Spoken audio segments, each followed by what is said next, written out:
Ladies and gentlemen, the following segment of the podcast is presented exclusively by Hillsdale College. For over 175 years, four purposes have defined Hillsdale's mission: learning, character, faith, and freedom. Thank you for listening, and my sincere appreciation to our brothers and sisters at Hillsdale for their great sponsorship. He's here.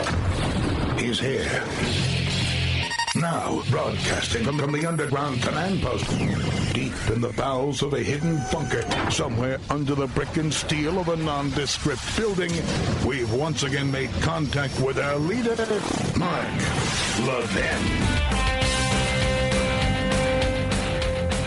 Hello, America. Mark Levin here. Our number, 877-381-3811, 877-381-3811. Well, I wish I could be in a giddy mood, but I want to tell you what's taking place now economically. We're headed for a recession. We're headed for a recession. Nobody will say it. I'm going to tell you it. I've seen this before in the 1970s. We've got massive debt. The Democrats want to push through even more debt, massively expand spending and the government at exactly the wrong time, if there's ever a right time. They want to massively increase taxes on businesses.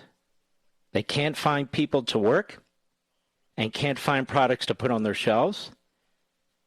And those that are in the food business are having to deal with shortages of food plus significant increases in food that they're able to acquire. So if you're going to place massive taxes on top of small businesses like that, you're going to put them out of business. Exactly the wrong things to do. Exactly the wrong things to do. Basically, what Biden and the Democrats in Congress are doing is they're taking a third world economic system and trying to impose it on the greatest economic system in the world. Psaki said today that Biden wants, quote, fundamental change in our economy.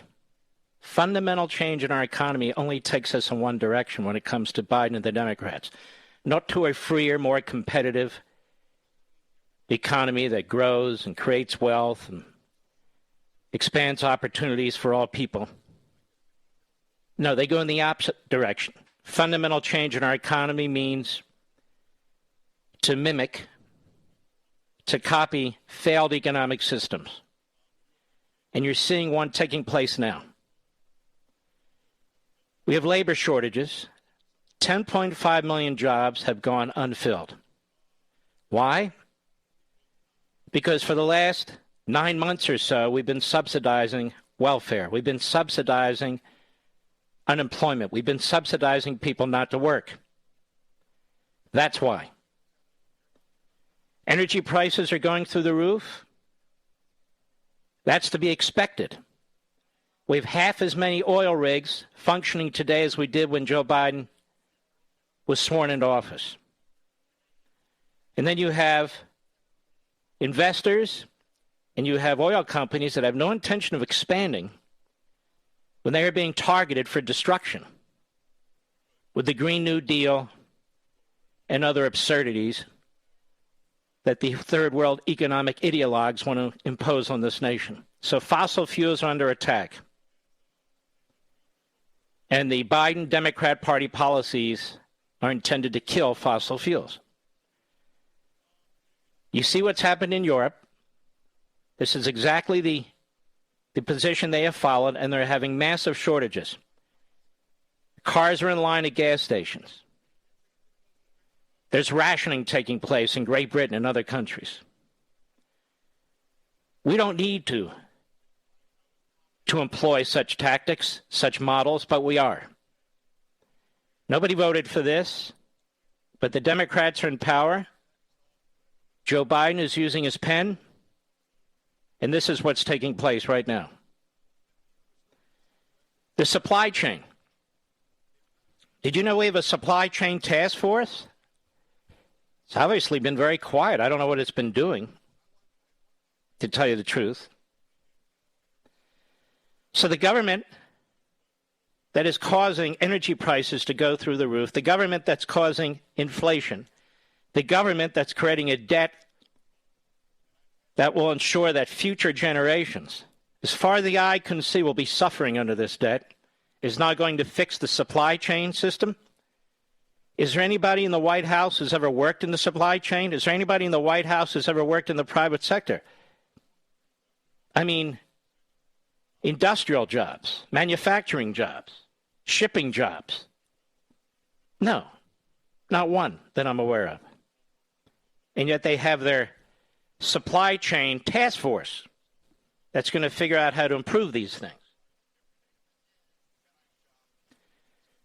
Well, we have a lot of issues, a lot of things that need to be improved, and they all come down to what? Embracing what works.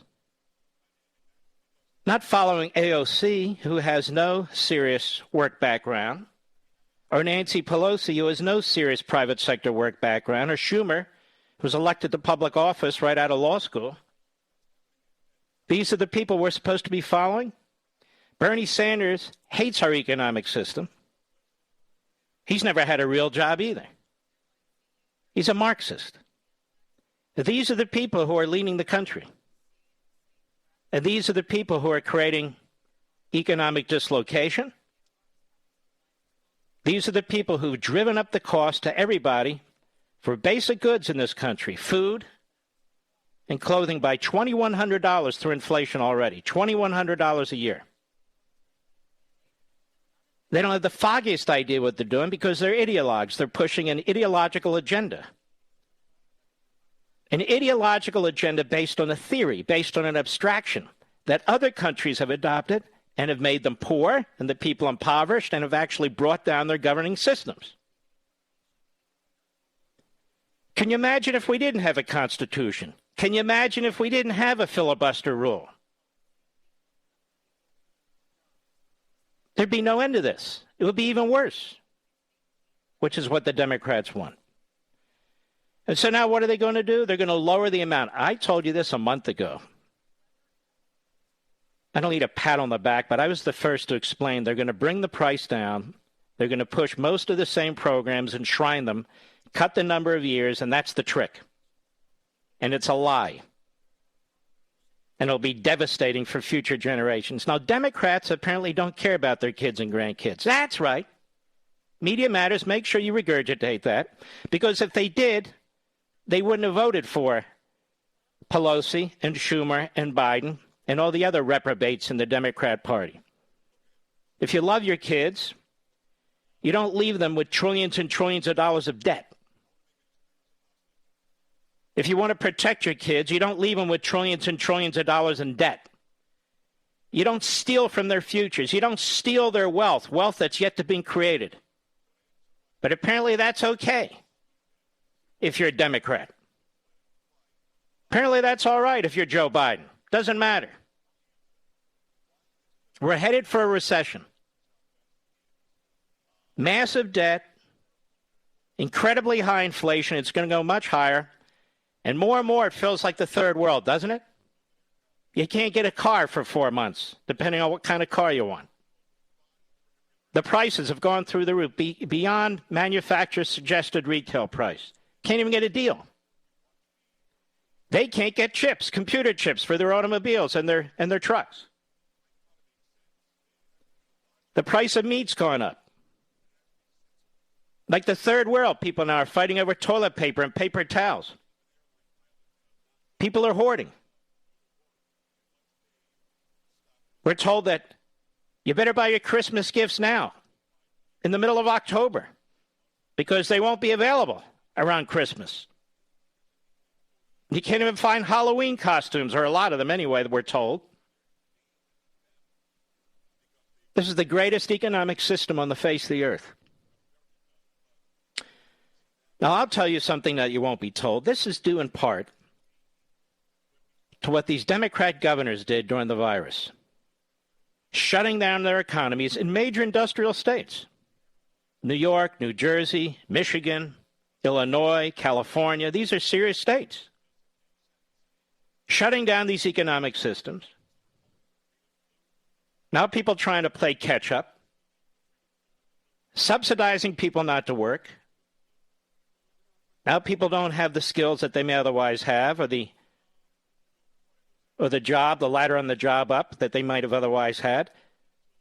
I mean, I drive by McDonald's. They're offering over $15 an hour around here, almost $20 an hour. They still can't get enough people to work the fryer. That tells you a lot. We're tens of thousands short on truckers. The guys and gals who we adore here, and I've said all along, these are the people who make the country work. The truckers. We're short on truckers. Truckers have been treated like crap by the Democrats. They've been treated like crap. There's more regulations on a truck. You ever see one of these interstate trucks, 18-wheelers go by, all the numbers on the side? How many licenses they have to have? How many permits they have to have? Making it harder and harder and harder to move goods and services? Well, there you have it. And so we're told it's the virus. Everything's the virus. Everything's the virus. Well, the economy was picking up pretty damn well under Donald Trump. And he said it would pick up. It was picking up very, very well. Early fall of 2020. There were no issues about supply chain problems or labor shortages or energy prices going through the roof, despite the fact that Donald Trump was president right in the teeth of the virus, where there were no vaccines and minimal number of therapeutics. Biden inherits the vaccines. He inherits the therapeutics. He inherits an economy that's working. And what does he do immediately? Well, what did Psaki say today? They want to fundamentally change our economy. And they are fundamentally changing our economy. Do you like it? I'll be right back. Mark Levin.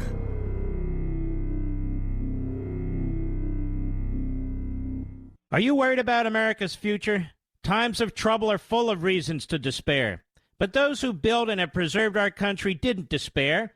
And if we're going to do our part, we need to draw on the books, the history, and the ideas that gave our forefathers and mothers strength and inspiration. Hillsdale College was founded in 1844 to teach these things, and it teaches them still today. The great news is that we can all study these things along with Hillsdale College professors right in our homes. Through Hillsdale's free online courses, we can study the history of our civilization, the wisdom of ancient and Judeo-Christian philosophers, and the writings of Shakespeare and Mark Twain. We can reacquaint ourselves with our Constitution. We can learn how the Constitution has been undermined, and more importantly, how it can be recovered. My friends, as we fight in defense of family, faith, and freedom, let us draw on the best of the past with Hillsdale's guidance to save the greatest nation on earth.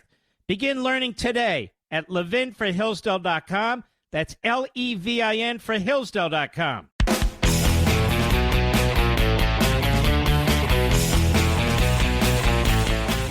We're also involved not in following the science, but following political trickery.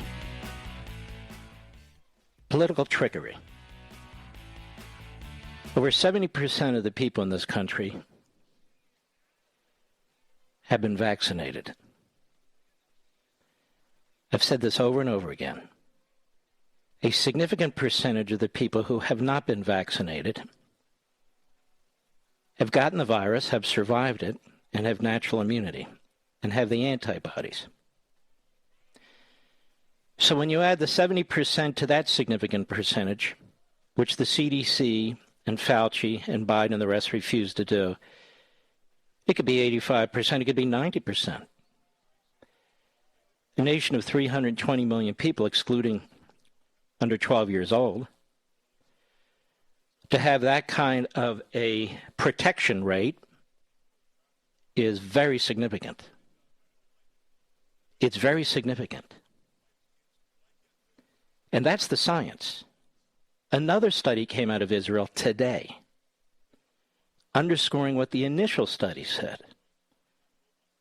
about natural immunity and antibodies being much stronger than the vaccines. Now, I'm not talking about what people need to do, how they behave. What I'm talking about is the science. If you're vaccinated, or if you've had this virus, you're as protected as you can be. The percentage of the people who are not protected, notice I said protected, not vaccinated, the percentage of people in this country who are not protected is relatively small. The purpose of a vaccine is to protect you from the virus. If somebody near you is unvaccinated and you're vaccinated, why do you care? If you've had the virus and you have these natural antibodies, immunity, why do you care? Now, we're told there are some breakthroughs. Of course there's some breakthroughs.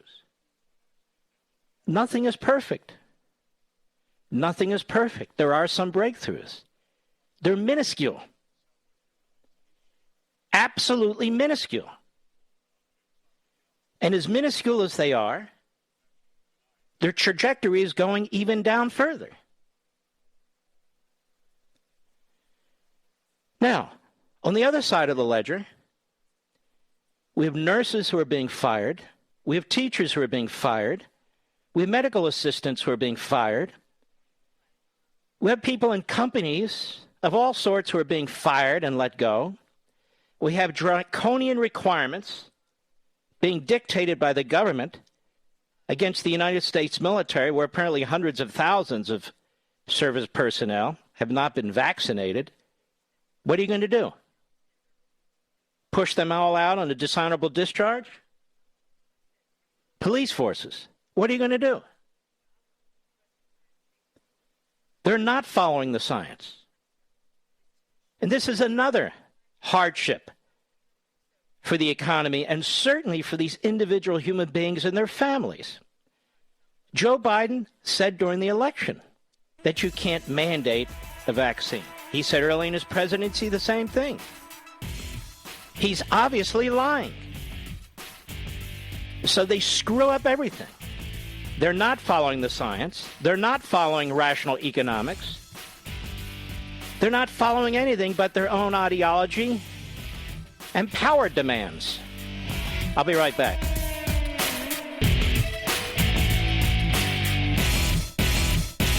Are you worried about America's future? Times of trouble are full of reasons to despair. But those who built and have preserved our country didn't despair. And if we're going to do our part, we need to draw on the books, the history, and the ideas that gave our forefathers and mothers strength and inspiration. Hillsdale College was founded in 1844 to teach these things, and it teaches them still today. The great news is that we can all study these things along with Hillsdale College professors right in our homes. Through Hillsdale's free online courses, we can study the history of our civilization, the wisdom of ancient and Judeo-Christian philosophers, and the writings of Shakespeare and Mark Twain. We can reacquaint ourselves with our Constitution. We can learn how the Constitution has been undermined, and more importantly, how it can be recovered. My friends, as we fight in defense of family, faith, and freedom, let us draw on the best of the past with Hillsdale's guidance to save the greatest nation on earth. Begin learning today at ləヴɪn4hillsdale.com. That's L-E-V-I-N for Hillsdale.com. Nobody says it better than Mark Levin. I'll go with what Mark Levin said, because nobody could say it better. Call in now at 877-381-3811. There's our man. Fundamental change in our economy, says Psaki. And Pelosi today at a press conference says the transformative nature of our economy. Transform, fundamentally change. American Marxism on the move, ladies and gentlemen. Cut 3, go. Let me just say that at $3.5 trillion, we were doing everything well. So not a question of now we're doing it well because it's less money. But the fact is that if there are fewer dollars to spend, there are choices to be made. And members have said, let's get the results that we need, but we will not diminish the transformative nature of what it is.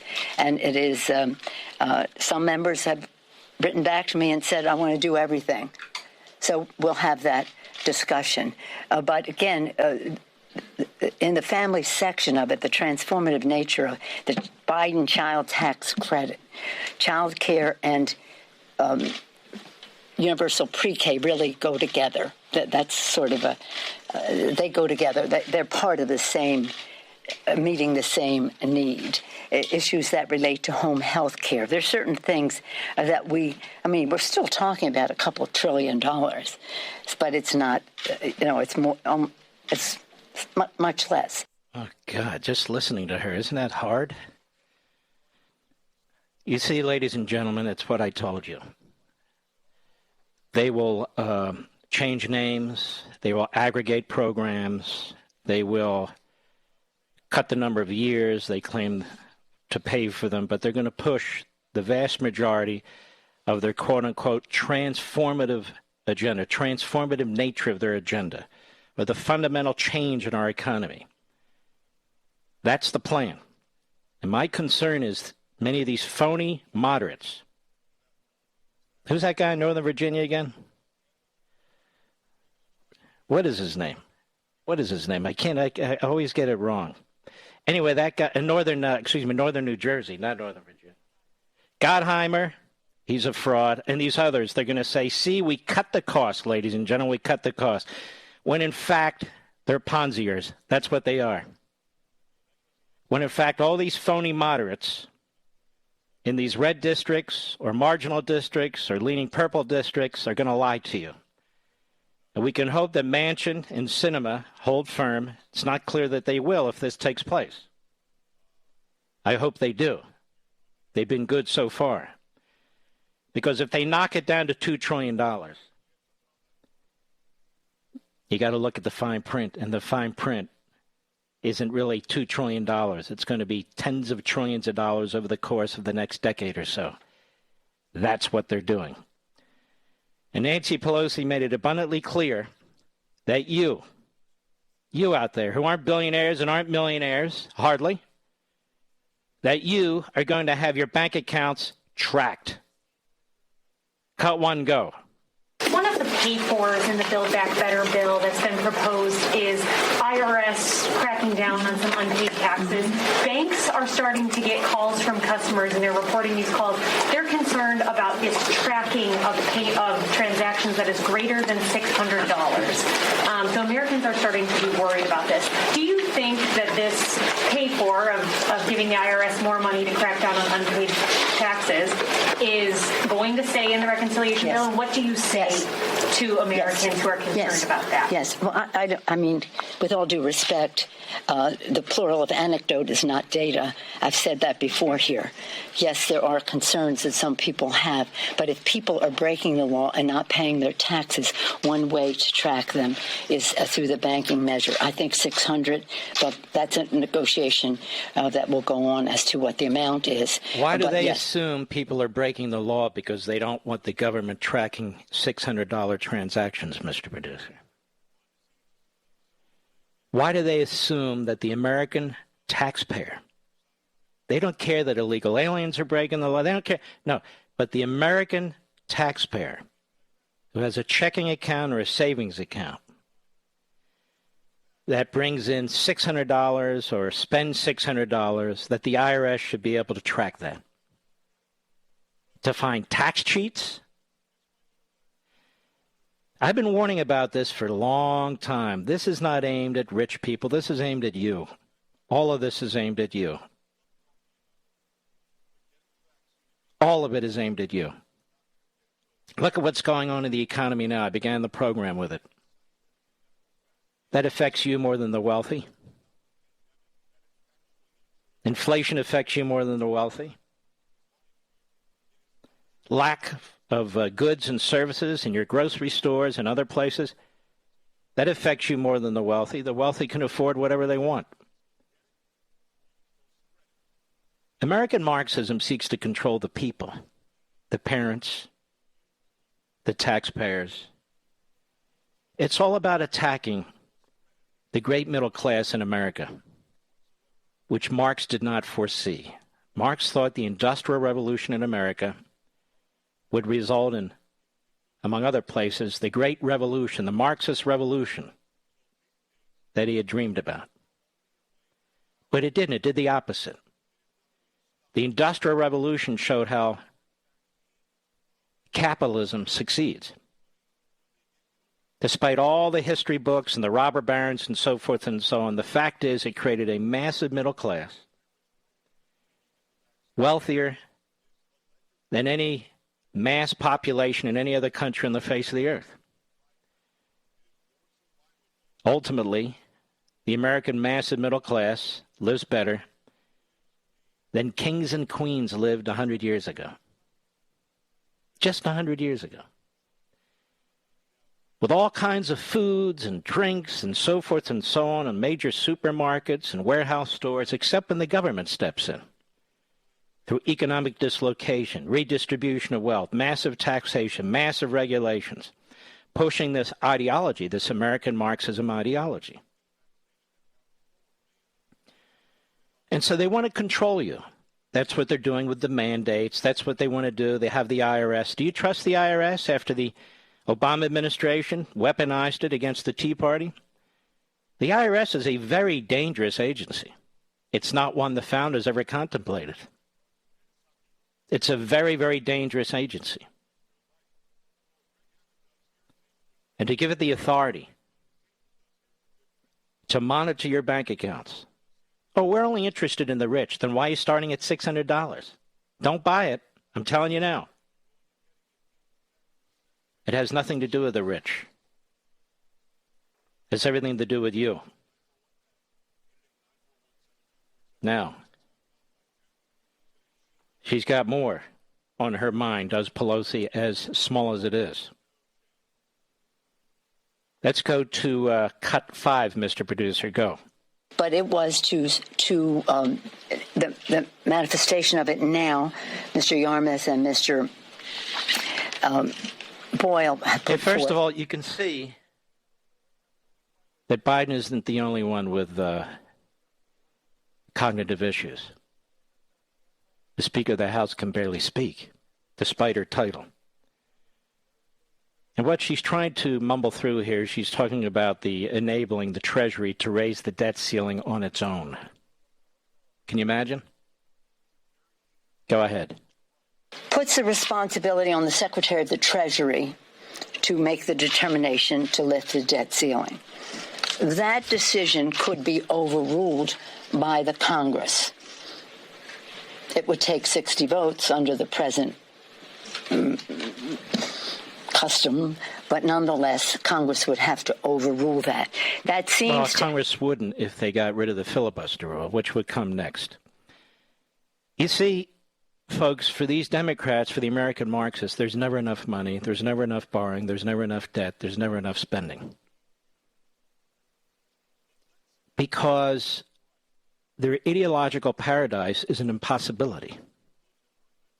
It's an impossibility. You're never going to wipe out all poverty. You're never going to make all sick people well. You're never going to have the kind of equality that they spout, even in the worst kind of regime, like North Korea. It just doesn't exist. And so we have these barriers to protect us from people like this, from tyrants, from totalitarians, and they seek to destroy every one of these barriers, whether it's spending or whether it's the culture, whatever it is. Because these people are not substantive people. That is, they're not realistic, reasonable people. You can point example after example of how this Marxist ideology, in one form or another, as applied throughout the world, has destroyed liberty, has destroyed representative government, has destroyed economies, has impoverished people, has resulted in people being servants to the cause. You will not find a single Marxist government anywhere in the world that has accomplished anything that Marx said it would accomplish. Period. There's no withering away of government. The centralized police state is more horrific than even imaginable. Human beings do not behave as Marx insisted they must.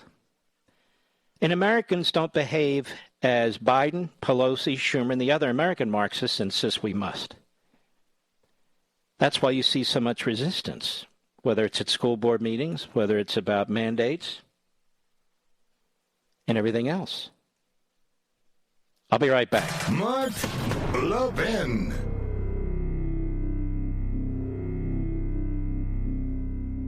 Are you worried about America's future? Times of trouble are full of reasons to despair. But those who built and have preserved our country didn't despair.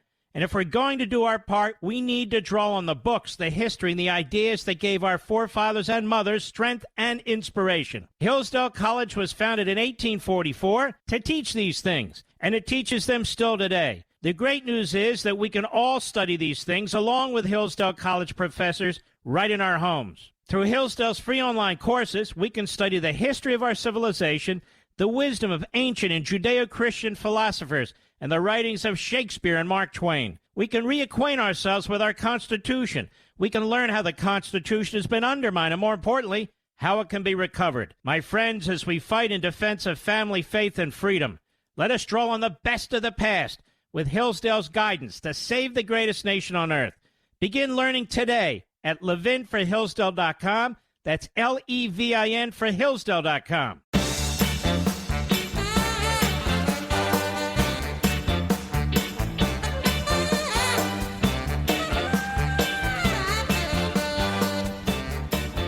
Finally, and I promise I will move on from this, but this is a big deal. This bill they want to push through is going to change your life. It's going to drag down the economy even more. And so it's required that I spend some time on this.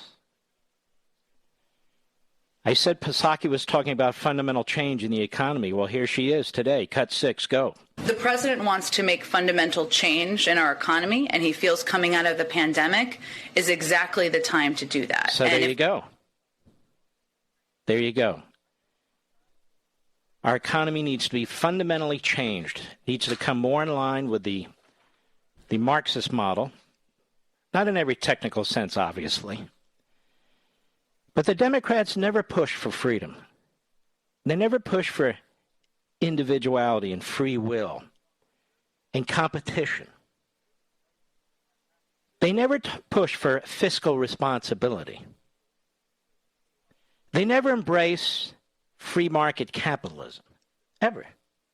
In other words, those things that have made us such a strong country. They don't even embrace representative government. They don't even embrace representative government. And so they talk about climate change. First of all, they say it's a crisis. There is no climate change crisis. There's no climate change crisis. That's number one. Number two, if there was a climate change crisis, there's not a damn thing we mere mortals can do about it. Nothing. Number three, what is a climate change crisis? What does that mean? What does that mean? How's that measured? It's a phony science. It's just the next American Marxist movement, born out of the 70s in Europe, the degrowth movement. They finally came up with a nomenclature that's catchy. Climate change. What are we going to do about it? The Green New Deal. By people who've never done a damn thing in their lives to improve this country. But this is what they plan to do. It all sounds so great, doesn't it? Of course it does. But we reject it. Because we know what they intend to do with it. It's destroy your lifestyle. Make you more of a servant of the federal government. Now, I want to spend more time on this in the second hour. I thought about leading with this, but I felt it was very, very important to get into what's going on, what people want to do to your lives. You know, Congress was never set up to be able to have this kind of power over your life. But here we are. Here we are. The presidency was never set up that through executive orders a president could have so much power over your life. And of course, you won't find the massive administrative state anywhere in the Constitution. And yet all these elements come together to rule over you, to try and tell you how to live your life. You're an adult. You're supposed to be able to make decisions for yourself. You're an American. You're supposed to be free to make decisions for yourself. But that's clearly not the case in many respects anymore, because your betters, by self-identification and self-aggrandizement, think they know better than you. And again, that's the notion of American Marxism. But what I was talking about was the Loudoun County schools. I don't know what you've heard today. I don't know what you've read today, but you haven't heard me discuss this. And of course, we've been at the point of the spear on this critical race theory and genderism issue, what's been going on in our school districts for a long, long time. And you remember that video of that middle-aged gentleman,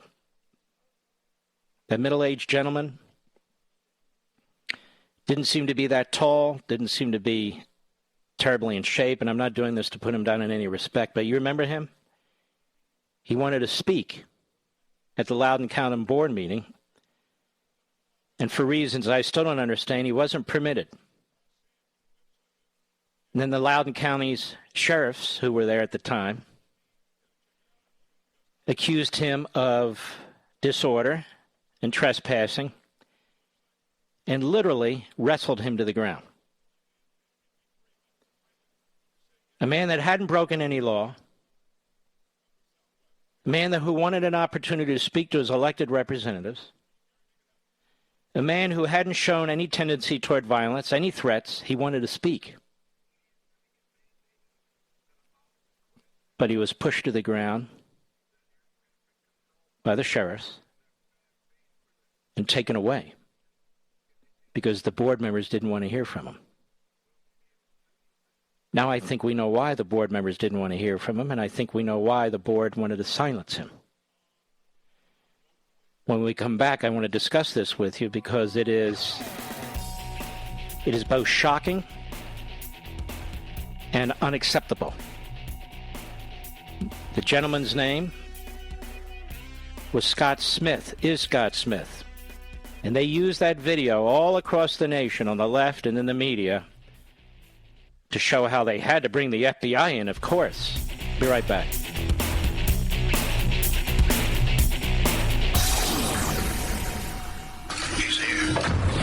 He's here.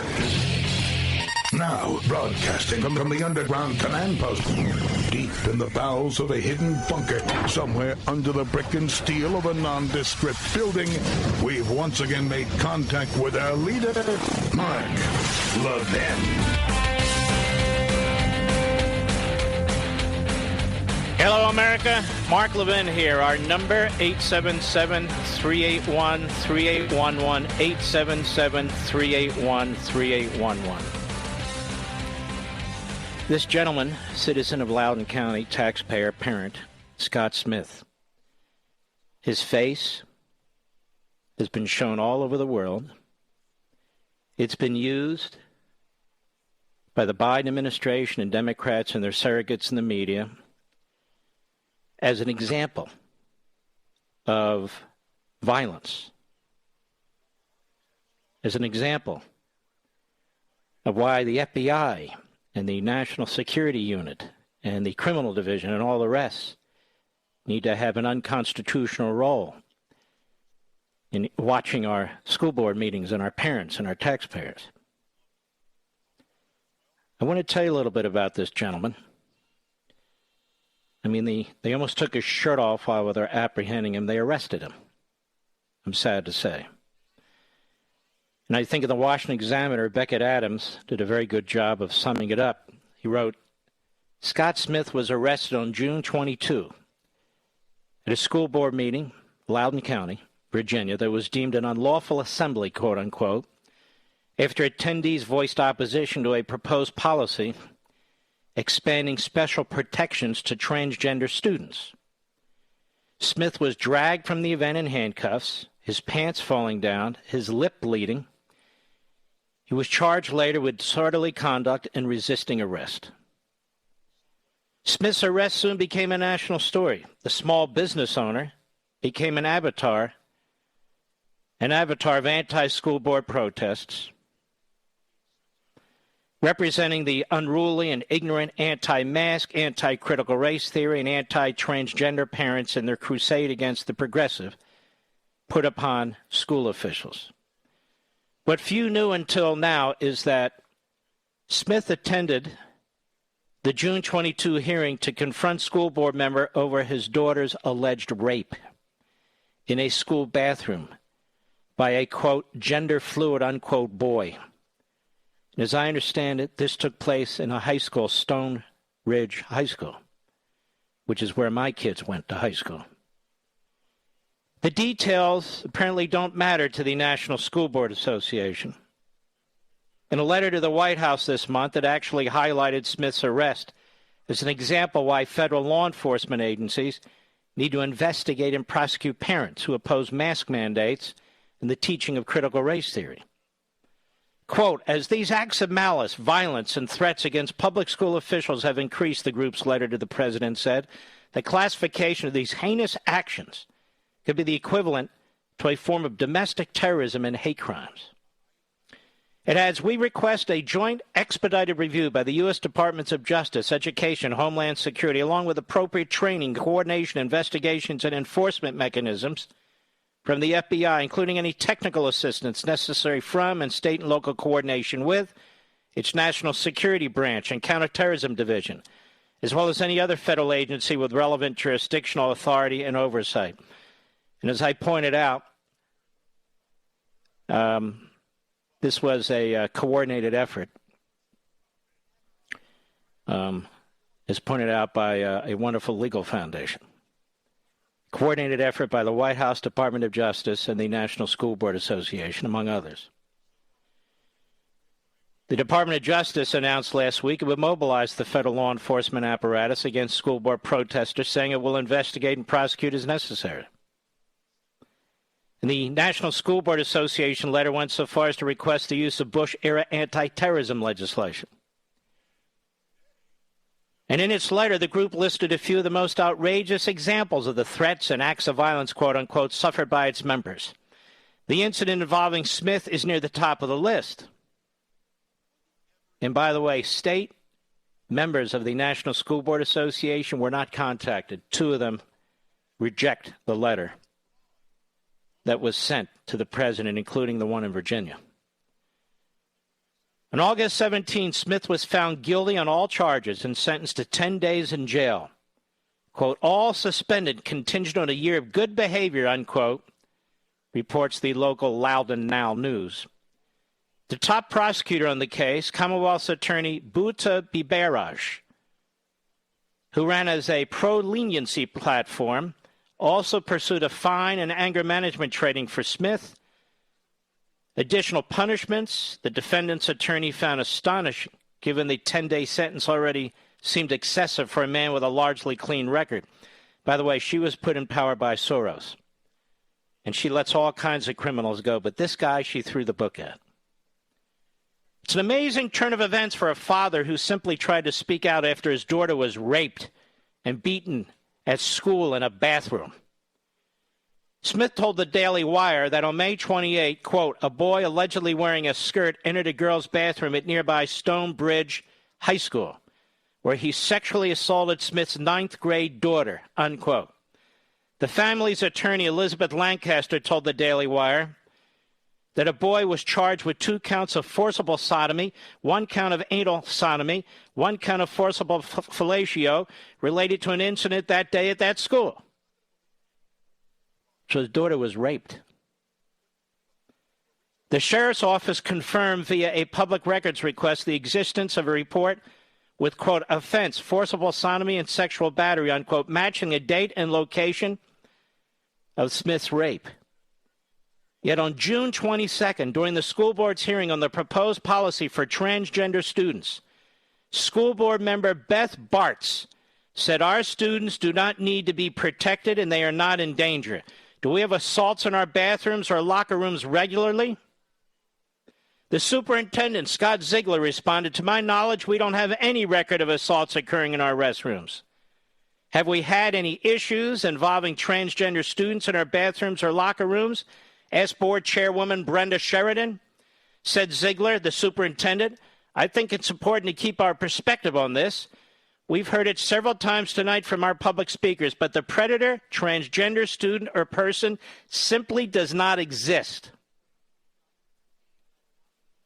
Now, Mr. Smith was arrested at the hearing during heated exchange with a pro-transgender policy activist. Smith claims the woman accused him of fabricating the story of his daughter's rape, going so far as to question the girl's mental health. This obviously enraged Smith, who then called the woman a bitch. This is when law enforcement officials intervened. A police officer grabbed Smith's arm, prompting the father to yank it back. A scuffle ensued. Smith was then forcibly removed from the assembly and barred from the school board building. Loudoun County officials voted on August 11 to approve the transgender policy. Smith learned later that his daughter's alleged assailant reportedly assaulted a second girl, even though Smith was assured the relevant authorities were handling the first matter. Quote, a teenager from Ashburn has been charged with sexual battery and abduction of a fellow student at Broad Run High School. Different, obviously, than Stonebridge. The Loudoun County Sheriff's Office announced in a statement, the investigation determined on the afternoon of October 6. The 15-year-old suspect forced the victim into an empty classroom where he held her against her will and inappropriately touched her, unquote. Smith's attorney says the suspect is the same boy who allegedly attacked her client's daughter, a fact the Daily Wire confirmed via a confidential government source. Smith said he called his probation officer and he told me, yep, I put him in juvie yesterday. The Smith, by the way, Mr. Smith, you should bring a massive lawsuit against the Loudoun County school system, the sheriff's office, and the school board. I'm sorry, but that's the way it goes.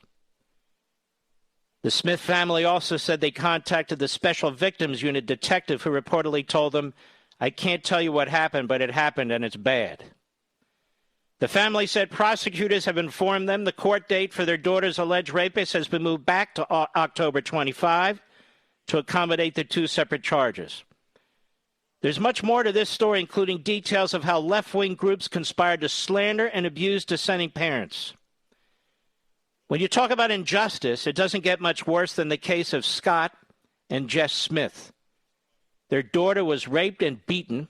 School administrators attempted to deal quietly with the matter in-house, and then school board members denied it even happened. Smith was then bloodied and arrested for speaking out, and the county's normally lenient prosecutor threw the book at him. The Smith family then learned their daughter's rapist allegedly sexually assaulted a second girl. Now the National School Board Association is using the Smith family's tragedy as justification for mobilizing the federal government against concerned parents. It's just insult on top of insult. Unsurprisingly, the ordeal has inspired Smith to get involved in local politics, something he says he hasn't really cared about until now. You want to radicalize someone, this is how you do it. So I would encourage Mr. Smith's lawyer to bring a major lawsuit against the school district, against the school board. I would name the school board members specifically by name, against the superintendent, against the principal of Stonebridge High School, to bring a lawsuit against the sheriff's office, and if possible, a lawsuit against the prosecutor. That's what I would do if my little girl were raped and I was treated like this at a public forum. And this is one of the major examples used to justify the Department of Justice unconstitutionally intervening in school board meetings and violating the First Amendment, among other things. Unbelievable. Unbelievable. I'll be right back. Mark Levin.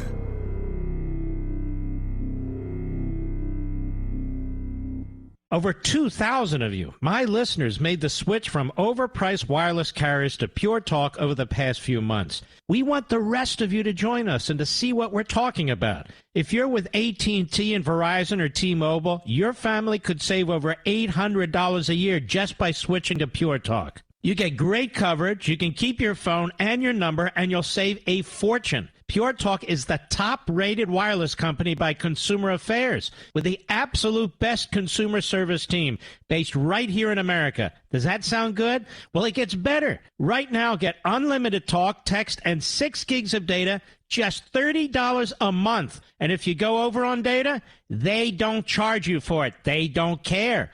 Go to puretalkusa.com and enter promo code Levin Podcast. Again, puretalkusa.com, promo code Levin, Levin Podcast. And when you do, you'll save 50% off your first month. That's puretalkusa.com, promo code Levin Podcast. Pure Talk USA, simply smarter wireless.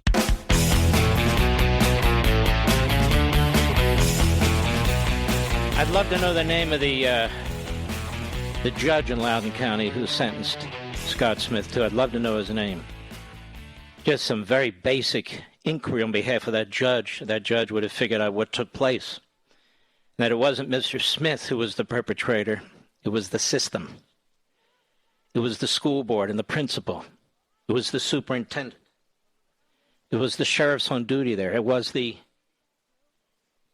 leftist woman who accused Mr. Smith's daughter of having mental issues when he dared to tell her what happened to his daughter. You see, the American Marxist is intolerant, ladies and gentlemen, and they're the ones who are violent. And they do not tolerate debate, and they do not tolerate discussion. Those of you who've read the book know exactly what I'm talking about. They don't entertain different ideas. They don't entertain anything except what it is that they want to do. And that's their position.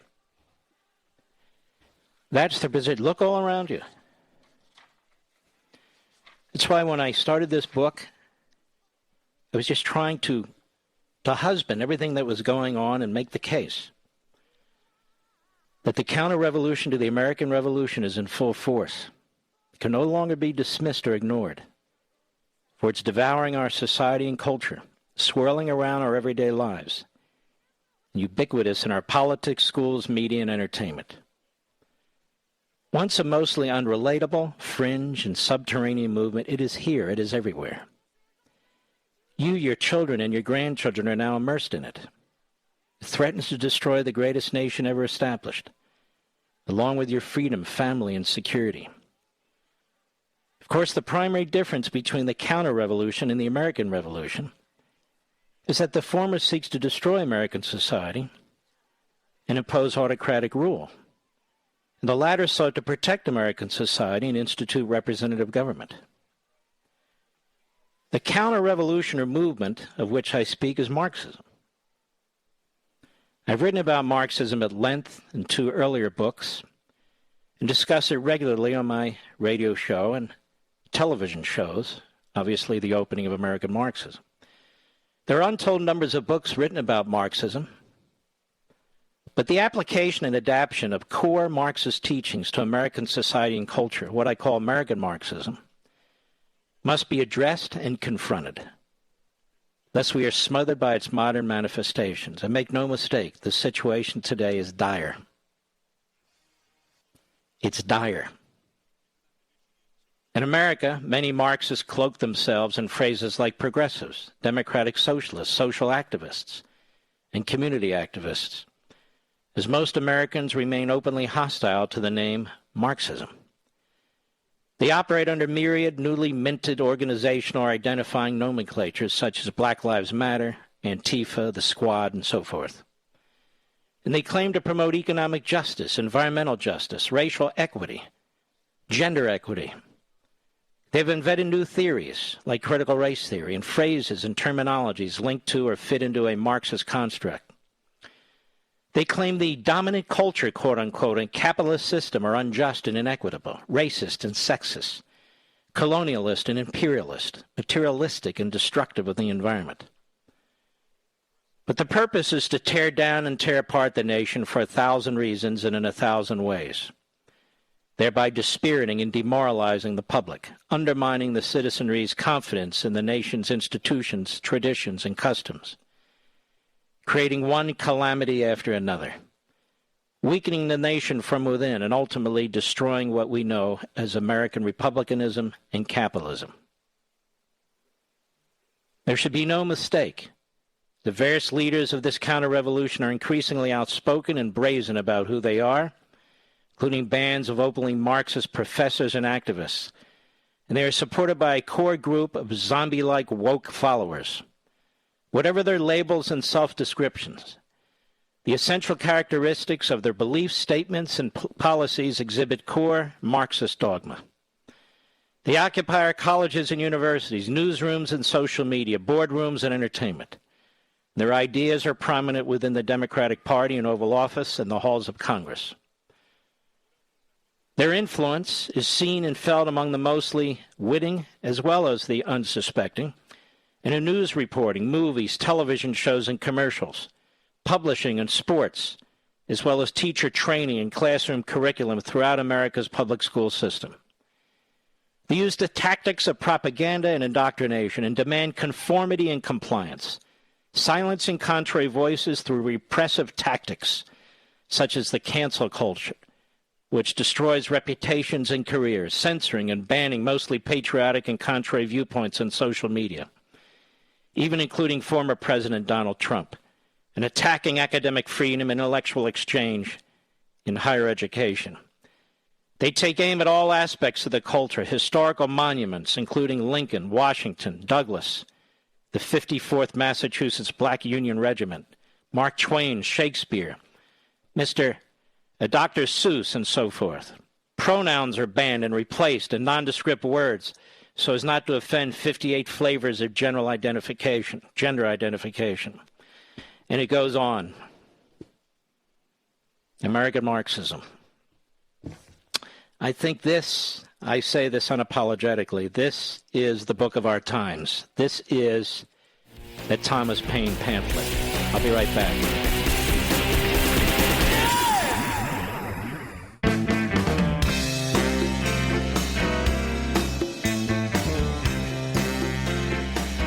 Mark Levin, radio's hell-raising intellectual. Call now, 877-381-3811. I want to join the parents of Loudoun County and demand the resignation of the school board and the resignation of the principal at Stonebridge High School and the resignation of the superintendent. Now, how could they not have known what took place in that unisex bathroom when Scott Smith's daughter was raped, a 9th grader, by a quote-unquote transgender boy who went into that bathroom wearing a skirt? That's number one. Number two, I believe the sheriff's office should be apologizing to Scott Smith for the way, in my view, that he was manhandled. That's right. I said it. Number three, the prosecutor in this case, a Soros stooge, her resignation should be demanded as well. She threw the book at Mr. Smith. He didn't hurt a soul. He dared to insist that he not be removed from the board meeting. An illegal assembly on his part, apparently. They tried to make a mockery of this man. The National School Board Association used him to try and advance their tyrannical agenda. There's always two sides to a story, ladies and gentlemen. There's always two sides to a story, at least two sides. And now we know the side for this man, a businessman, small businessman, who's tackled to the ground, almost loses his pants and his shirt, has a bloody lip, all because he wants to go to a school board meeting, explain what took place in defense of his daughter, and explain that the transgender agenda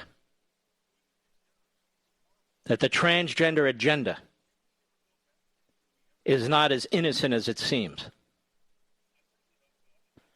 And that superintendent and certain board members challenged people to give them one example of a violent act, just one example. They didn't know about the example of the violent act. And so now we have this perverse situation, if you will, where Mr. Smith's treatment is used as an example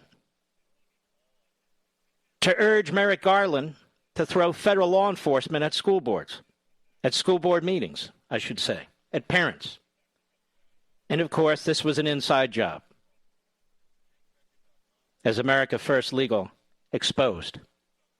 An inside job. And so he should receive an apology, and he should bring a very expensive lawsuit. That's what he did.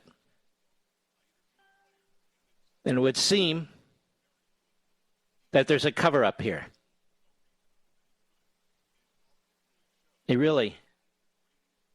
really quite appalling.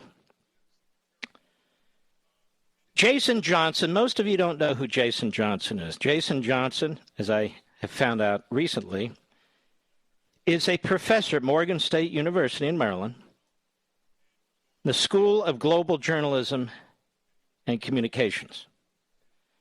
Jason Johnson was on MSNBC yesterday, where I guess he's a regular.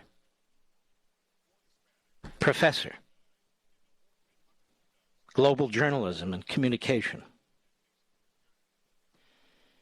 And I want you to listen to what he says and what passes as journalism and acceptable commentary on MSNBC. I can tell you this would not be accepted on Fox. But on MSNBC, it's okay. And I want to remind you, MSNBC is owned by Comcast. So here is this professor, Jason Johnson, of Morgan State University, Black University, School of Global Journalism and Communications. Cut 11, go.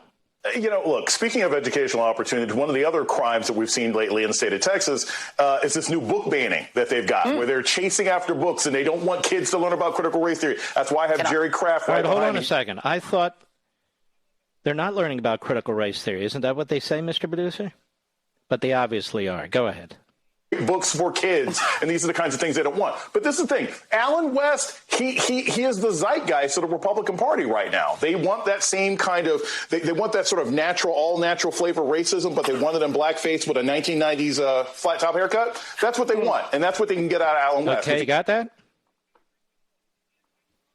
This is a professor. No doubt he's tenured. They want, who are they? White people? Who are they, Republicans? They want that same kind of, they want that sort of all-natural flavor racism. But blackface with a 1990s flat-top haircut.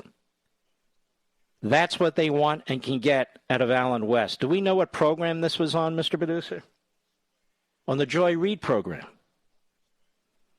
who's a bigot and a homophobe. The Joy Reid program, where if you want to hear racism, 60 minutes straight, you watch her show. But this professor, Jason Johnson, is a jackass. He's a buffoon with this kind of bigotry. And he's teaching kids. They want the same kind of, they want that sort of all-natural flavor racism, but blackface with a 1990s flat-top haircut. That's what they want and can get out of Alan West. Who runs MSNBC? Do we even know, Mr. Producer? Who is the president or the CEO of MSNBC? Why isn't that individual ever focused on? Nah, he's gone, Phil Griffin, I believe. I believe he's gone, or at least he's been pushed off to the side. There's somebody else. There's somebody else. because this is the kind of racist, bigoted poison that you get to hear. Rashida Jones. Is this what you want, Rashida Jones? Is this okay by you? Apparently so, Rashida Jones. Apparently so. She doesn't have to answer for any of this so-called talent on her network. Disgusting attacks on other people. Natural flavor racism, but blackface with a 1990s flat-top haircut. Yeah? Well, he served his country. What have you done, pal? What have you done, you jerk? You jerk? What about Rashida, what's her last name? Rashida Jones. Apparently she has no standards. Boy, does MSNBC suck. Next thing you know, they'll be giving Al Sharpton a show. Oh, wait a minute, they did. Well, here's Al Sharpton on the Morning Schmo Show. Al Sharpton is so smart. He's so profound. He's so articulate. He's such a great humanitarian, as his entire career demonstrates, that the Morning Schmo wants to have him on a regular basis. Cut 10, go. I think one of the mistakes that this White House has made, one of the mistakes Democrats have made. I think one of the mistakes this White always sounds like the guy's in a constipated mode, doesn't he? Always, it kind of what is amazing. Go ahead. Reason with anybody. They just should have pushed these mandates through immediately. Shouldn't have done the slow roll, because they're never going to win this 40%, this 43% over. And how would you do it, moron? This guy's a lawyer. You believe that? I don't know if he's still licensed. Hopefully not. Slip and fall lawyer. Slip and fall hack on TV, that's for sure. Yeah, they should have mandated it on everybody. How about people that have had the virus, you jackass? How about them? Should they be mandated too? You damn fool. Science. He doesn't know science. The only science he knows is political science, and he doesn't know that well. But, of course, he's asking Sharpton, an expert. Go ahead. You can't reason with unreasonable people. I mean, these people have dug in. That's their identity. That's who they are. The real answer is the people that supported you, the people that voted for Joe Biden, was voting for who you said you were and what you stood for, and they expected you to stand up for that unequivocally. And I think what the polls are indicating is exactly... who cares? What do you think about that, Al? Al Shaw, what do you think about that? You can't reason with unreasonable people, he says. They've dug in. Like this is a political, ideological war. A lot of people refuse to be vaccinated because they've had the virus. And they have a better immunity than people that take the vaccine. That's the truth. That's the truth. But there you go. More standards over there at MSNBC. Joe Scarborough, who failed at radio. Al Sharpton, you know all about him. And Professor Jason Johnson, making fun of a black man and the way he looks. What a piece of crap that guy is. I'll be right back. Mark Levin.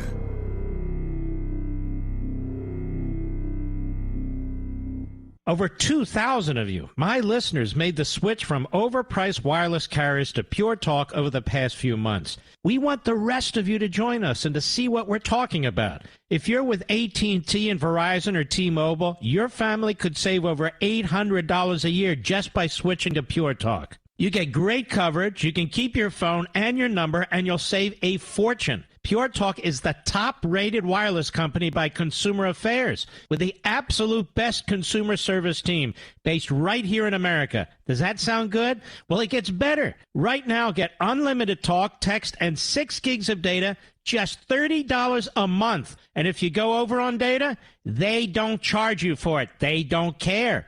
Go to puretalkusa.com and enter promo code Levin Podcast. Again, puretalkusa.com, promo code Levin, Levin Podcast. And when you do, you'll save 50% off your first month. That's puretalkusa.com, promo code ləʻvɪn podcast. Pure Talk USA, simply smarter wireless.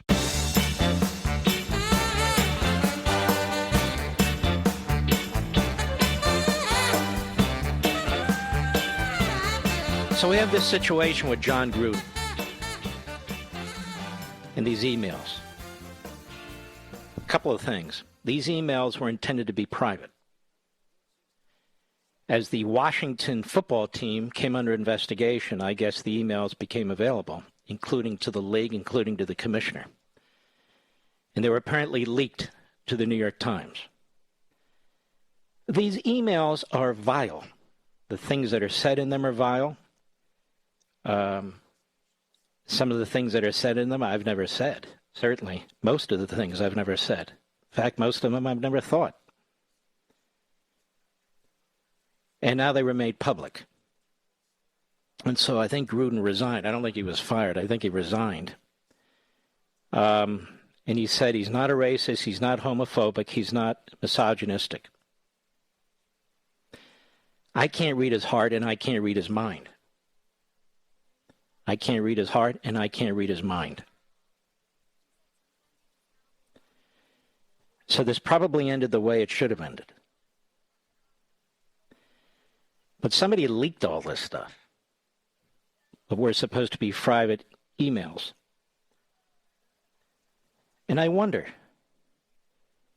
if the commissioner of football had his emails leaked from over the last 10 or so years, or anybody on Park Avenue at the football headquarters, or any of the coaches, or any players. I wonder what those would say. I wonder what those would say. Now, I'm sure they wouldn't all say what Gruden said, obviously. But I wonder what they would all say. You know, when I listen to people like Tlaib and Omar, what they say about Jews and AOC and the anti-Semites in the Democrat Party, I don't see any of them resigning. I don't see the Democrat-controlled House of Representatives and Nancy Pelosi taking any actions to expel them or to demand their resignations or even remove them from committees. I don't see that. And the things that Tlaib and Omar have said are deeply anti-Semitic. Deeply anti-Semitic. And nothing happens. In fact, Joe Biden embraces Tlaib on the airport tarmac, talking about how much he admires her. I don't hear any condemnation at CNN or MSNBC, no condemnation that I can tell from Don Lemon. No condemnation at ESPN, various sportscasters and so forth. I hear very little. I hear none. Now, that's not to say I listen 24/7. But Tlaib is not a persona non grata. She's celebrated.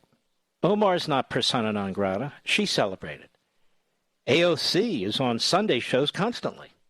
She's not berated by Chuck Todd or George Stephanopoulos or the other reprobates dressed up as journalists. Why is that?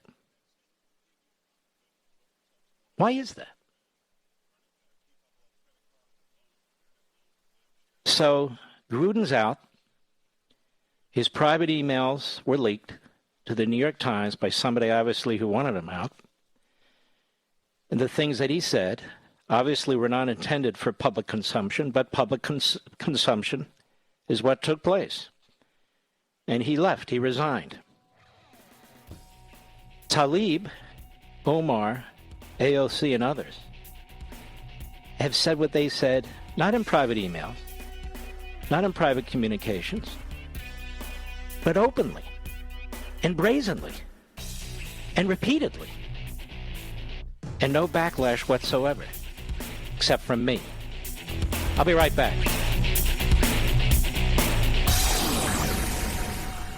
Ladies and gentlemen, this final hour of the podcast is sponsored exclusively by AMAC, the Association of Mature American Citizens. Now over 2 million conservative members strong, AMAC believes in and stands up for the values that we care about: faith, family, and freedom. Thank you for listening, and please support AMAC. And you can become a member at amac.us/join. He's here. He's here. Now, broadcasting from the underground command post, deep in the bowels of a hidden bunker, somewhere under the brick and steel of a nondescript building, we've once again made contact with our leader, Mark Levin. Hello, America. Mark Levin here. Our number, 877-381-3811. We will take some calls in this hour, 877-381-3811. You've never heard of Tom Taylor either. Tom Taylor is a writer for the new Superman comic book. It's a new Superman comic book. And he's very proud of what they're going to be doing with Superman now. Isn't Superman Marvel Comics, or am I wrong about that? DC, I'm sorry, DC Comics. It wouldn't be Marvel. That's right. And I think what this will demonstrate is your kids aren't safe watching anything or reading anything.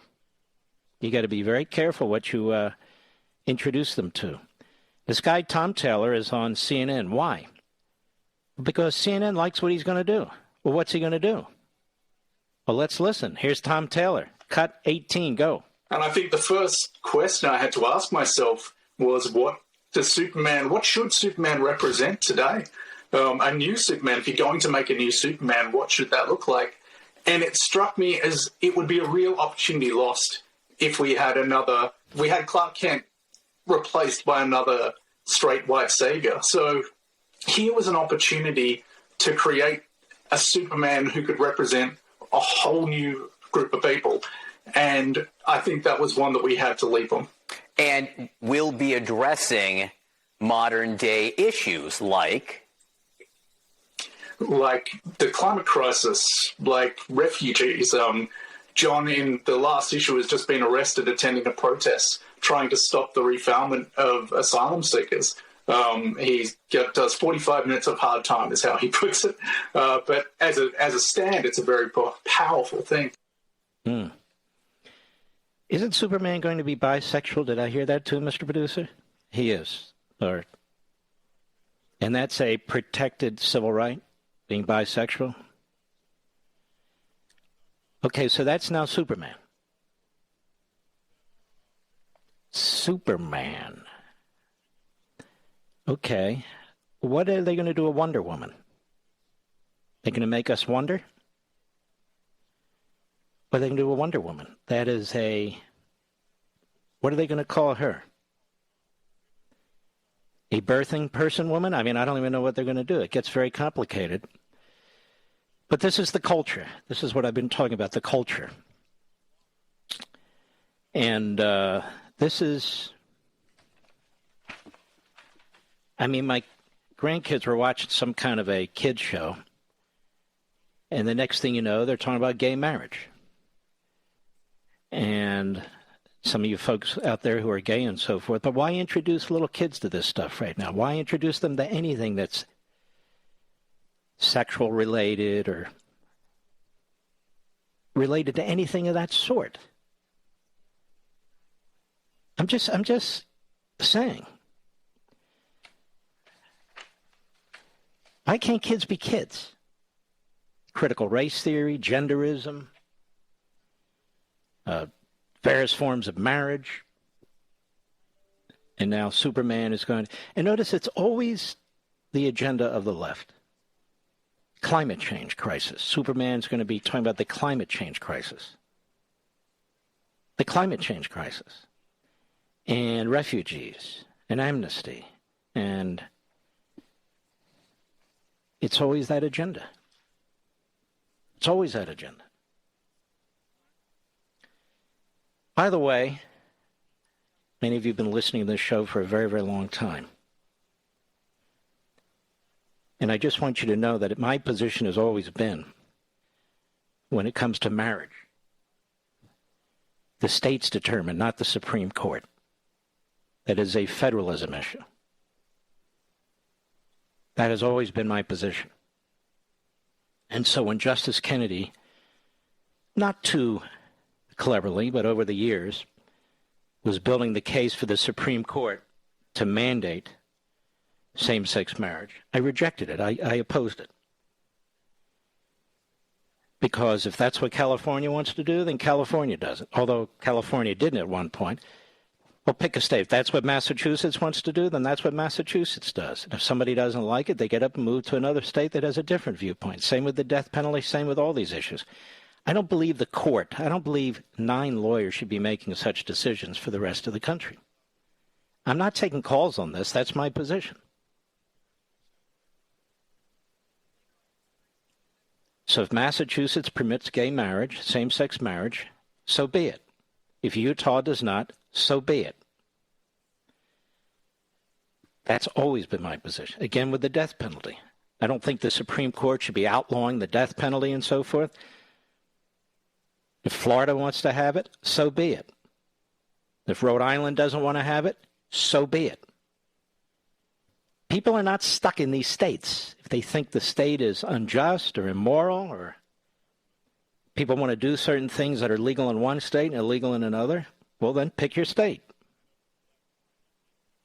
That's the genius of the system. That's the genius of the system.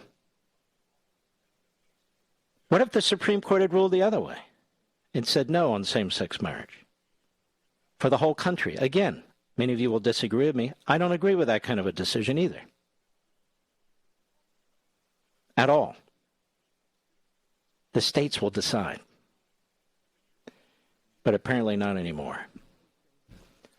So we shall see. And that's why there are these brutal fights over, I know I'm taking a U-turn here, but that's why there are these brutal fights over nominees to the Supreme Court, because more and more the Supreme Court is setting cultural and social policy in this country. They basically have nationalized these issues, whether it's prayer, where you can have prayer, what kind of prayer you can have, where the 10 Commandments can go, where they can't go, and that sort of thing. The court gets involved in all these decisions, and I don't think it should. I don't think it should. And, you know, the issue, when you look at same-sex marriage, the vast majority of states had either legalized it or were moving towards legalizing it. Things can't happen at the snap of a finger. They typically don't, particularly as things change. It's like the Lawrence decision, the sodomy decision. There were really about 5 states that still had that law, and none of them were going to stand for long.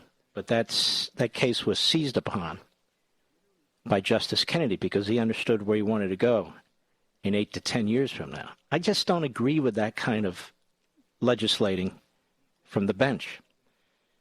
This is why you have the battles on the Supreme Court on Roe versus Wade. Any serious constitutionalist knows that's not a legitimate decision. Even Ruth Bader Ginsburg realized it wasn't really a legitimate decision, although obviously she strongly supported the outcome. And so people who oppose abortion like me, we're never going to accept a decision like that. Ever. Ever. Well, I went off a little bit here, didn't I, Mr. Producer? But sometimes we do that sort of thing. Adam Schiff has a book out. I forget the name, about saving America, but we almost lost it and we could lose it again. This guy's like the biggest sleazeball there is, and there's a lot of sleazeballs out there. He says Republicans are the insurrectionists because they tried to overturn an election. Now, this sleazeball was trying to overturn Donald Trump's election time and time and time again. And he used the sleaziest of tactics because he's a sleazeball. And the Russia collusion issue, he went into that, embraced it, and advanced that cause too. This is a man who's always been a danger to the Republic. He's a danger to the Republic, and he has a book out. And, of course, he's on the January 6th committee with other geniuses who tried to overturn the 2016 election, and 2 Republicans who were never Trumpers, because they want to do everything they can to stop Trump from running for president again. You know, if Trump is as bad as they say in the media, if Trump is as bad as the rhinos say, the Bushies, the Cheneys, the Paul Ryans, and the list goes on, if he's as bad as they say, then why do they fear him running again? He would lose, right? Or do they not trust the Republicans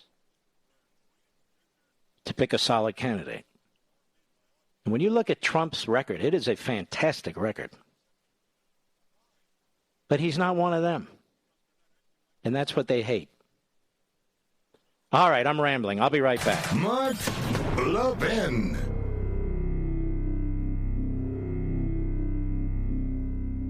AMAC, the Association of Mature American Citizens, is one of the fastest growing organizations in America. Now over 2 million conservative members strong, and I'm one of them. AMAC believes in and stands up for the values that we constitutional conservatives care about. More than talk, AMAC fights. A full-time presence in Washington, AMAC pushes back against reckless spending, disasters like Medicare for All, and the expanding reach of the federal government. And beyond advocacy, joining AMAC gives you access to a wealth of benefits and discounts, including special member-only rates on car insurance, travel discounts, cell phone plans, and a hell of a lot more. And if that's not enough, you'll get AMAC's bi-monthly magazine, full of insightful articles on issues that matter to most of us, we conservatives. As I said, I'm an AMAC member, and you should be too. Join today at amac.us. That's AMAC.us.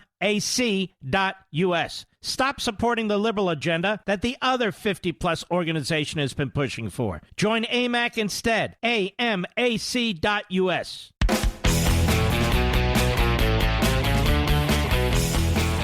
All right, let's take some calls. What do you say?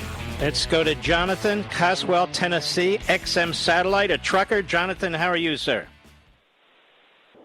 How you doing, sir? It's great to talk to you, Mr. Levin. Thank you. Just want to tell you, I went into a Barnes & Noble copies audio book, and I also got the Breaking the News and 4 copies of that and an audio book, and I have to listen to it twice because I'm just a high school educated truck driver, and it's got a lot of stuff that I have to research and, find out what it means. But my favorite chapter so far is chapter 4, and I'm actually on the second, going through it second time on there. But Alex Carlo's book will answer some of your questions about who's at the media and stuff like that. He's got a lot of stuff, but now, you know, Jonathan, I've always said about this book, take your time, and you may have to go through it once or twice. And chapter 4 is on CRT and genderism and Marxism, how they all relate. And that seems to be among the favorite of a lot of folks, too. It is. And I had a dirty, just FYI, and to do my part to, speak out and everything, I had a dirty trailer. I just went up to Boston, and on the back of the trailer, I wrote, got my glove, and I wrote CRT equals segregation. And on the other side, I wrote, read American Marxism by Mark Levin. I drove up to Boston with it from Tennessee. And nobody assaulted you. Well, thank you for that. I appreciate that. You're very, very kind. And I want to send you a copy of American Marxism, signed copy. Thanks a ton. I really appreciate that, Jonathan. Now, folks, the books are going to be a little delayed getting out because I'm getting together the book plates to sign, which I will do next week. So they'll start, those that haven't received them, they'll start going out next week. And those of you who are going to retail stores to purchase the book, you're not going to believe this. There is a paper shortage. Are you aware of this, Mr. Producer? And so the printing of books is going to become a little bit more complicated. I was just told this. So I want to encourage those of you who want to get copies for Christmas or Hanukkah or for other occasions, whatever. I'm quite serious about this. If you're not getting an ebook, if you're not getting the audio version, you want to get a hardcover version, I would suggest you get the hardcover version now and not wait. Lumber prices are through the roof, and obviously that's where paper comes from. And lumber is becoming shorter and shorter in supply. I'm telling you, it's like the third world around here. So if this is something you've been thinking about, getting a copy or giving a copy for a special occasion, as a gift, or in the holidays, this is not hype. I was told this yesterday, and I said, you got to be kidding me. He said, nope. I said, well, it makes sense. It's lumber. Get your copy or copies now, because I don't know what it's going to look like when the holidays are here. I'm just being perfectly honest about it. All right, let us go to Robert, Los Angeles, California, XM Satellite. Go ahead, Robert. Hey, how you doing, Mark? Thanks for all you do for all the dedicated American patriots out there. Thank you, sir. I just wanted to, this John Gruden thing, the first thing that popped out at me was that the utter hypocrisy of the NFL, once again. The standard at which they hold the players to is a totally different standard than they hold everyone else to as far as coaching staffs, if they're not politically correct with their, look at John Gruden, right? The guy's always been the same guy. He kind of wears his heart on his sleeve. He probably should have had a lot more professional awareness, and he should know that basically anything that you communicate electronically or on paper is not a private conversation. Right. But it's just, it's the NFL. And by the way, he wasn't even in football then. He wasn't coaching or anything else. No excuse. I'm just pointing out what took place. And the players are what? What's the hypocrisy?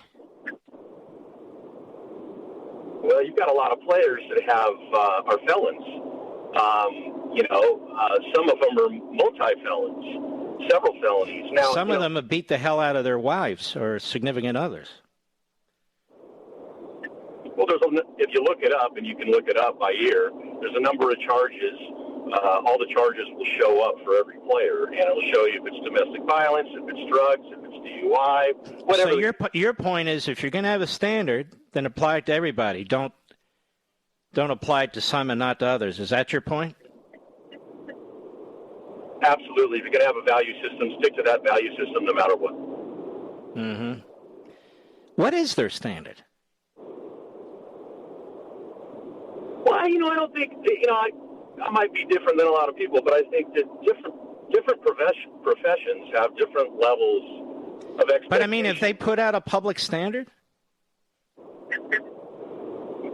I don't know that the NFL has. I don't either.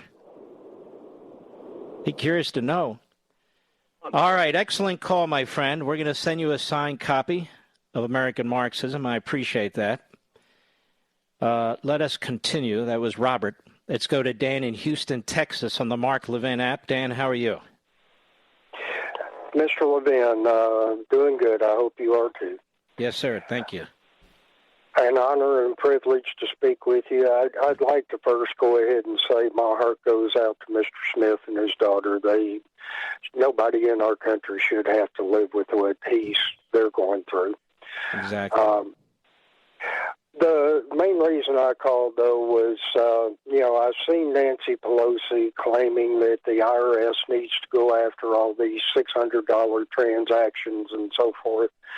And I understand you've had a few encounters with the IRS over the years. Just not personally. With Landmark Legal Foundation, we've duked it out in litigation with them, but not me personally. Okay, well, I know you're familiar with them, and I'm hoping that there might be one or two honest, true patriot IRS officials out there in the country. And why don't we go ahead and start with one of probably the most horrendous lawbreakers as far as their... I'm going to have to run because of the music, but I have an idea. How about they look at Nancy Pelosi's taxes? I have a better idea. How about we all look at Nancy Pelosi's taxes? If Donald Trump's taxes are for the public square, why aren't the Speaker of the House, who has such enormous control over the budget and spending and borrowing and legislation, third in line to be president, I think her taxes should be made public. We'll send you a book, too. We'll be right back.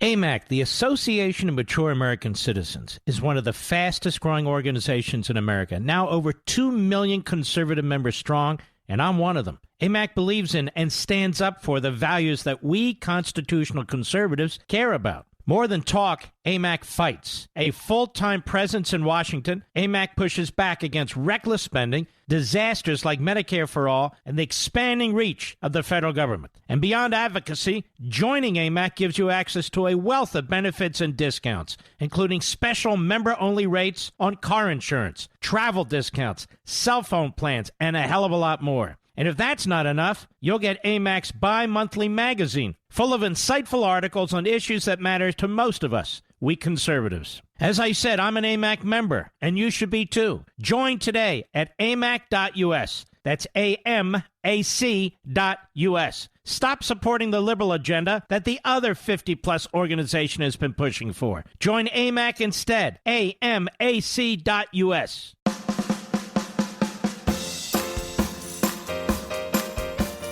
The Mark Levin Show, the pool feed for the conservative media. Dive in now. 877-381-3811. Well, you've probably heard this about Kamala Harris.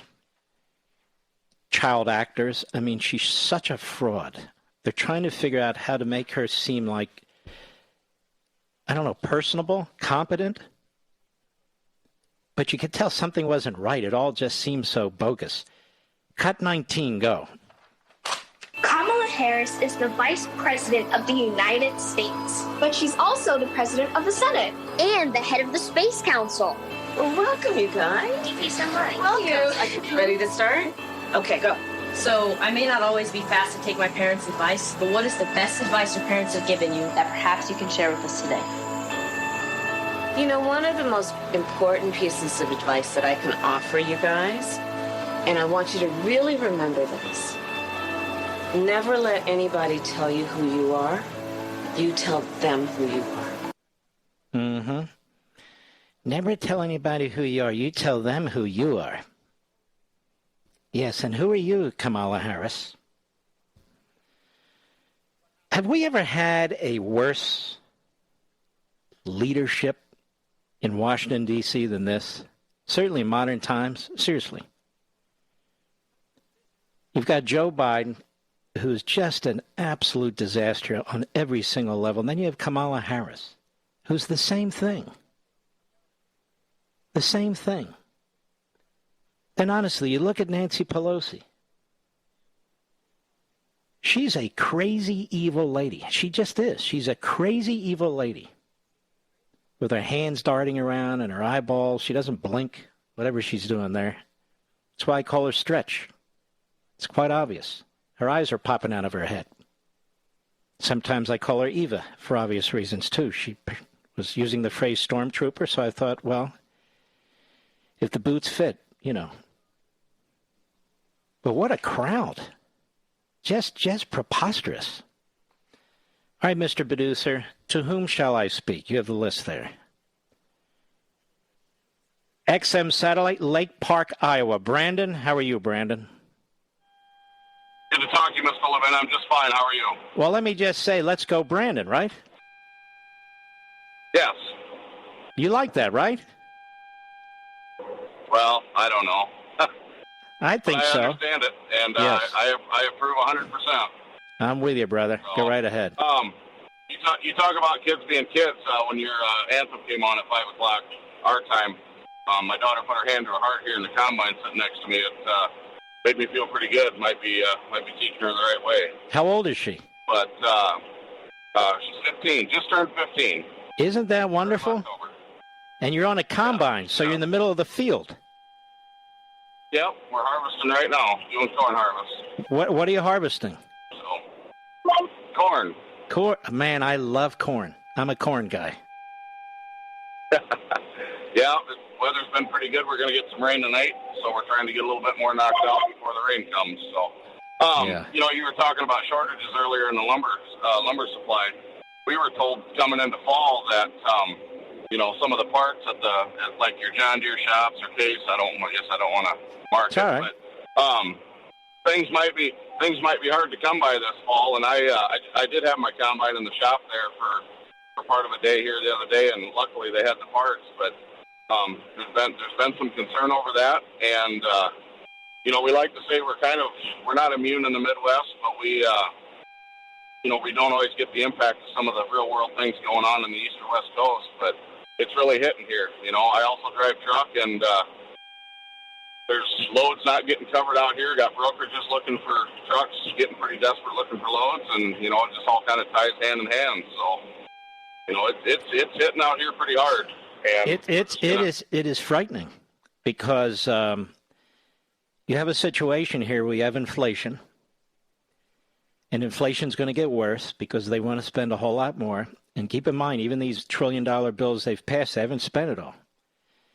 So this hurts the currency. This hurts whatever your earnings are. The value goes down. If inflation's up 7, 8, 9, 10, 12%, that reduces the value of the currency. So $1,000 is not $1,000 anymore. They're driving up the cost of fuel, as I'm sure you know, because they want to turn us into Europe, I guess. And, of course, Europe is going to freeze this winter. Or they want to turn us into California with brownouts and blackouts. And they want more and more vehicles, gas using machines, lawnmowers and blowers and so forth, using electricity. And we don't have the electricity to handle it. And, of course, electricity comes from natural gas and coal and other sources of power. And they don't even believe in... and you don't... Yeah, go ahead. You don't get renewable energy without burning fossil fuel. I mean, we've got windmills up here, and you're right. We've got a windmill group just outside of our community that they've taken the windmills down, I think, 3 times since they put them up in less than 10 years. And the carbon footprint, the materials they've had to haul in, the trucks that have had to run up down the roads, they've had to rebuild a lot of the gravel roads around here just to handle the payload and whatnot. I mean, it's a fraud. Crazy, and it is. It really is. I mean, I'm okay with conservation. We try to do our best out here, but at some point, how contradictory can you be when it comes to when you talk carbon footprints, just to have a little green energy, and I don't know. And we're pressuring Saudi Arabia and OPEC to produce more oil for us. Now, how stupid is that? And the communist Chinese are now using more coal. Because they have shortages of fossil fuels now. We were energy independent until Joe Biden took over, and we've shut down rigs. We've shut down any new drilling on federal land, and the federal government controls almost 30% of the United States, the land in the United States, and a lot of it is used for mining minerals and also drilling for oil and natural gas and so forth, and they shut it down. These are people who have no experience whatsoever, whether it's farming or ranching, whether it's an assembly line, whether it's a small business or a large business. These people haven't done any of this, and so they just sit there with their ideology. They say climate change is an existential threat. No, it's not. You can't even define it. The hell is it? Anyway, what I don't understand is how they, like my truck, for example, it has to burn more fuel to make cleaner air. Well, that doesn't make any sense, Mm-hmm. So well, the listen. fuel economy suffers because... The good thing is you'll never go hungry because you're a farmer, and that's a good thing. And I want to thank you for your excellent call, and do not hang up. I want to send you a signed copy also of American Marxism. I appreciate it. I don't think I've ever had a farmer call me while he's harvesting. Have we? I don't think so. All right, let's slip in one more right now. Jack, Brooklyn, New York, the great WABC. Jack, go right ahead, please. Yep. Hello, Mr. Levin. I was brought up. I first want to say I was brought up with my morals from my parents, and they taught me whenever I see a police officer or a firefighter or a military soldier, that I tell them thank you for your service. So what I'd like to say to you is thank you for your service. You don't understand what you do for this country every day by informing us. Well, thank you. I'm definitely not one of those great heroes, and I was brought up the same way. But thank you very much, my friend. But you're their voice, sir. You are their voice. And I know that because I've spoken to a lot of them, and they say how much they appreciate what you do for them. Well, I'm honored. What's up? Also, what I would like to say is, this whole thing with this critical race theory, what they're trying to do is also with this $1 trillion bill, this American Marxism. You put it in the best words possible. This $1 trillion bills. One of the reasons why the founding fathers, one of the biggest reasons why the founding fathers made our country is because they had a saying: taxation without representation is tyranny. Mm-hmm. And they're trying to put our grandkids and our great grandkids in debt, trillions of dollars, because they're in the mood. This government is really it's gotten sick. And then they try to tell you that the teachers know better for the children than the parents. Anyone who knows what a parent's love for a child is will tell you right away these teachers don't know anything. This critical race theory, what do they think? They're going to teach. If I would have been brought up with critical race theory, thank God my parents shielded me from it. But if I would have been brought up like that, I don't know what I would be doing. I would probably be also in jail. But, I live in New York, so I'd probably be let out the next day. Yeah, okay. But you make a great point. They're stealing wealth that's yet been created from future generations, and those future generations have absolutely no say.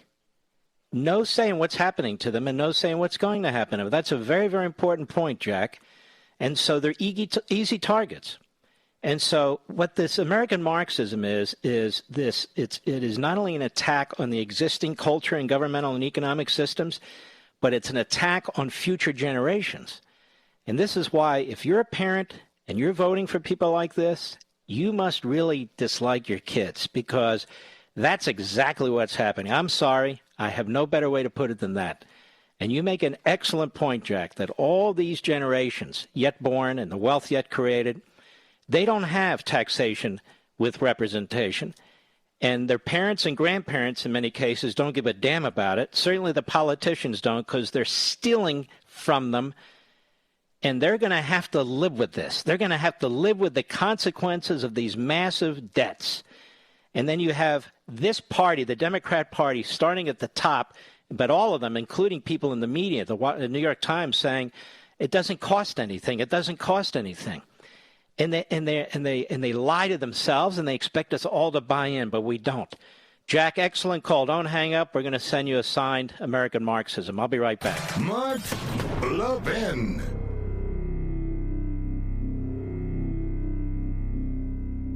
AMAC, the Association of Mature American Citizens, is one of the fastest growing organizations in America. Now over 2 million conservative members strong, and I'm one of them. AMAC believes in and stands up for the values that we constitutional conservatives care about. More than talk, AMAC fights. A full-time presence in Washington, AMAC pushes back against reckless spending, disasters like Medicare for All, and the expanding reach of the federal government. And beyond advocacy, joining AMAC gives you access to a wealth of benefits and discounts, including special member-only rates on car insurance, travel discounts, cell phone plans, and a hell of a lot more. And if that's not enough, you'll get AMAC's bi-monthly magazine, full of insightful articles on issues that matter to most of us, we conservatives. As I said, I'm an AMAC member, and you should be too. Join today at amac.us. That's AMAC.us.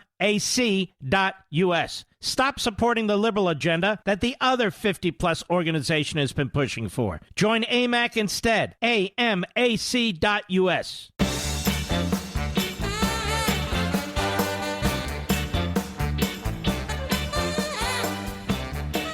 Mayorkas is the Secretary of Homeland Security, but he doesn't believe in Homeland Security. He just issued an order to ICE to stop worksite raids and latest limits on immigration enforcement. So illegal aliens working illegally, there are to be no more raids. These people are breaking existing immigration law. Breaking existing immigration law. I got to watch my mouth. I'm so pissed off, you have no idea. The lawlessness, the attack on teachers, the open borders, the try to destroy our economic system, our constitutional system. These rat finks, they're out of the cage. They are all They are all over the place like cockroaches, pushing their agenda. Pelosi, Schumer, Biden, the whole damn bunch of them. This isn't hype. I don't need the hype. I don't need the hype. There's a shortage of lumber. The price is going way up, meaning paper products, meaning books. In the next few months, you're going to see the difficulty. You're going to see on Amazon books out of stock and stuff like that. That's what I am told. And so if you want to get your hard copy of American Marxism for Christmas, for Hanukkah, or for now, or for somebody to give it to them, you've been thinking about it, you want to be the Paul Revere and hand it out, you should get it now. You can get it, obviously, at Amazon.com or any major retail store while they last. I'm not kidding. This is serious business. What's going on in this country is appalling. It's absolutely shocking. Now, Joe Biden has apparently entered into some kind of a compact with like 130 or 40 countries to have this minimum global tax of 15%. Under the pact, 20% of profits above 10% margin will be siphoned off for tax authorities in participating countries. Now, what's the problem with this, ladies and gentlemen? What's the problem with this? It's 136 countries agreed to implement the plan. You need a treaty. Joe Biden can't just enter into a global tax plan that covers American corporations. You need a treaty, just like you needed a treaty for the Iran deal. But Bob Corker, who was a lousy senator, and McConnell, lousy senator, the Republicans, went along with Obama and screwed around. And so did Sass, by the way, Mr. Constitution. Blew up big time. That's why I don't talk to him anymore. Way back when he screwed up. Big time. You need a constitutional treaty, the participation of the United States Senate, before you can enter into this kind of a global tax arrangement that covers Americans and American corporations. You can't just do this yourself as President of the United States. It'd be bad enough if he bypassed entire Congress, need a statute. But here, it's a higher standard. It's a treaty. And it's a super-duper majority for a treaty. And he won't get a super-duper majority for a treaty. So if he tries to implement this, the first individual or business that they try to apply this tax to, they should bring a federal constitutional challenge. To all this stuff that the Democrats and Biden are trying to do to us. Like a parent at a school board meeting, first time we should all get together, raise the funds to bring a federal constitutional challenge. We salute our armed forces, police officers, firefighters, and emergency personnel. Thanks to all of you for being here. I will see you tomorrow. Again, if you've been thinking about getting a hard copy of American Marxism, you ought to get it now. See you tomorrow. Take care.